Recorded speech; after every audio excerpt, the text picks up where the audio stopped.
అందమైన అమ్మాయి వెంట పడొచ్చేమో గానీ బ్రేక్ లైట్ పనిచేయని వాహనం వెంట పడడం చాలా డేంజర్. మీకు తెలుసా? అంటే ఎస్. హలో ఎవరీవన్, ఈరోజు టాపిక్ ఏంటంటే బ్రేక్ లైట్ పార్కింగ్ లైట్స్ కోసం అండి. చాలా మంది వెహికల్ డ్రైవ్ చేస్తూ ఉంటారు. బ్రేక్ లైట్లు పనిచేయవు కొన్ని వెహికల్స్కి. ఆ టైంలో మనం వాటి వెనక్కి వెళ్తున్నప్పుడు వాళ్ళు బ్రేక్ అప్లై చేసినప్పుడు మనకు తెలియదు బ్రేక్ లైట్ పని చేయకపోతే వాళ్ళు బ్రేక్ వేస్తున్నారా ముందుకు వెళ్తున్నారని. ఆ టైంలో మనం చాలా డిస్టెన్స్ మెయింటైన్ చేయాలి. చాలా మంది చెక్ చేసుకోరు మన బ్రదర్స్. వాళ్ళ కోసం వీడియో చేస్తున్నాను. ఎవరైతే తెలియదో వాళ్ళ కోసం వీడియో చేస్తున్నాను, ఎలా చెక్ చేసుకోవాలో. Hazard lights and parking lights. Okay, చూడండి. బ్రేక్ అప్లై చేసినప్పుడు లైట్ అనేది ఆన్ అవుతుందండి. ఎందుకంటే మనం వెనక వచ్చే వాహనాలకి చాలా సేఫ్ అండి.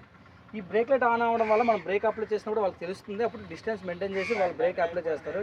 ఇది పని చేయకపోతే ఏమవుతుందంటే మనకు సడన్గా బ్రేక్ కొట్టేటప్పుడు వాళ్ళకి తెలియదు మనం బ్రేక్ అప్లై చేసామో లేదని మనల్ని వచ్చి గుద్దే ఛాన్సెస్ ఉంటాయి.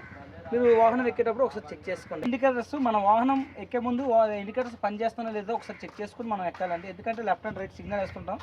బస్సు ఎక్కే ముందు ఒకసారి ఇండికేటర్స్ సరిగ్గా పనిచేస్తున్నా లేదో చెక్ చేసుకుంటే మనకు చాలా సేఫ్. చూస్తున్నారు కదండి, 4 లైట్స్ ఆన్ అయి ఉంది అంటే హజార్ లైట్ అండి. ఎప్పుడు కూడా మనం హైవే సైడ్ పార్క్ చేసినప్పుడు హజార్ లైట్ ఆన్లో ఉంచుకుంటే మన వెనకొచ్చే వాహనంకి ఇక్కడ వెహికల్ ఏదైనా ప్రమాదం లేదా సైడ్ కాగి ఉందని తెలుస్తుంది. చాలామంది హజార్ లైట్ ఉపయోగించరు.